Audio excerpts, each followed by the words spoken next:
What's up? It's W.E.S. Lee, Wesley. And right here, me and my brother Kane are doing a back workout.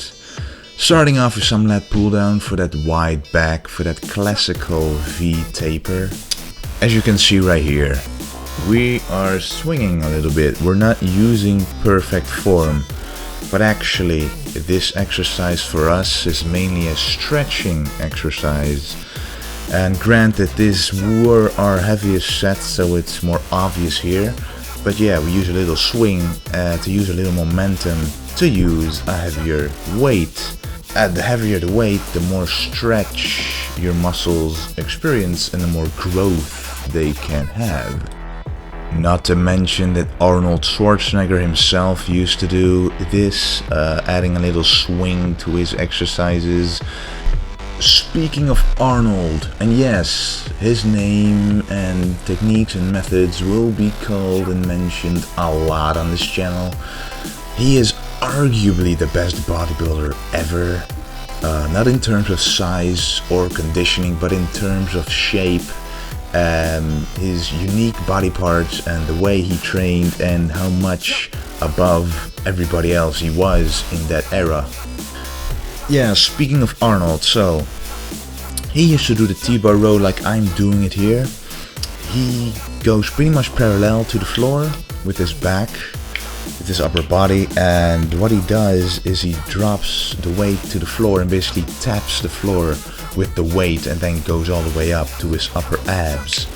Next up is the barbell row, or I like to call it the bent over row, because barbell row gives you an excuse not to bend over. But yeah, with this exercise it's very important to, at the very least, stay parallel to the floor with your upper body.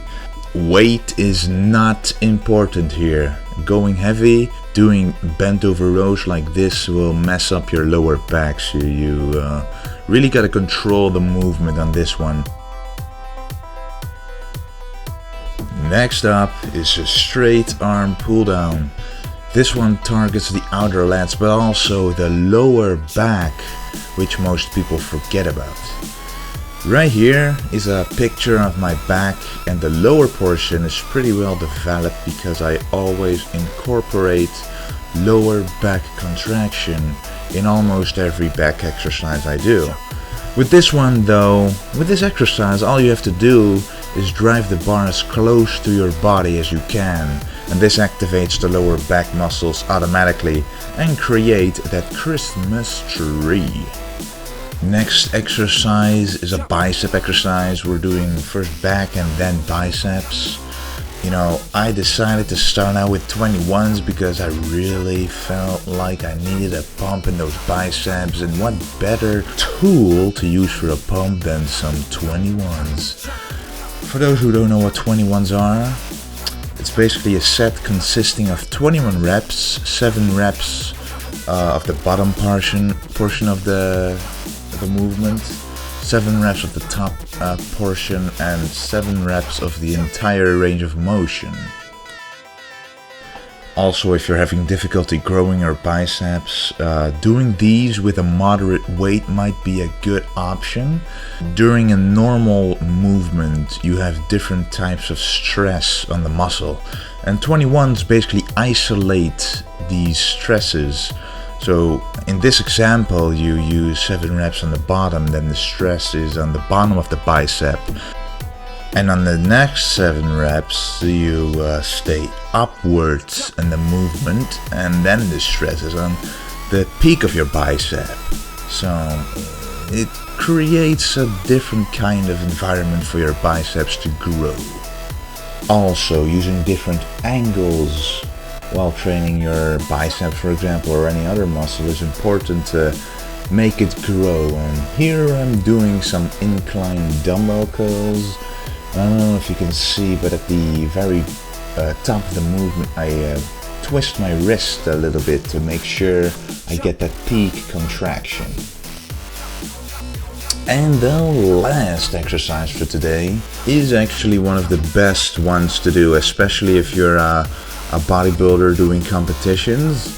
This one targets the biceps very well, obviously, but also it trains you to do this pose. I personally always spread the lats while doing this exercise, even though it's not required to do so. I still do it because it basically is like a back double bicep or a front double bicep on stage. And with this exercise you can really wear out your biceps. That's why I use this as a last exercise.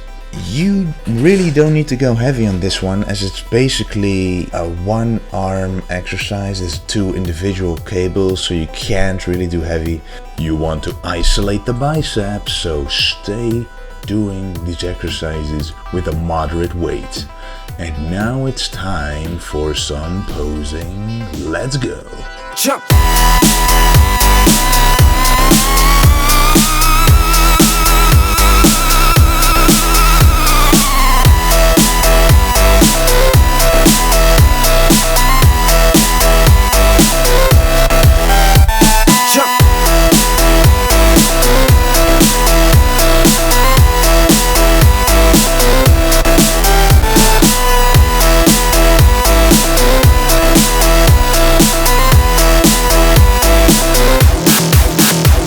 Jump!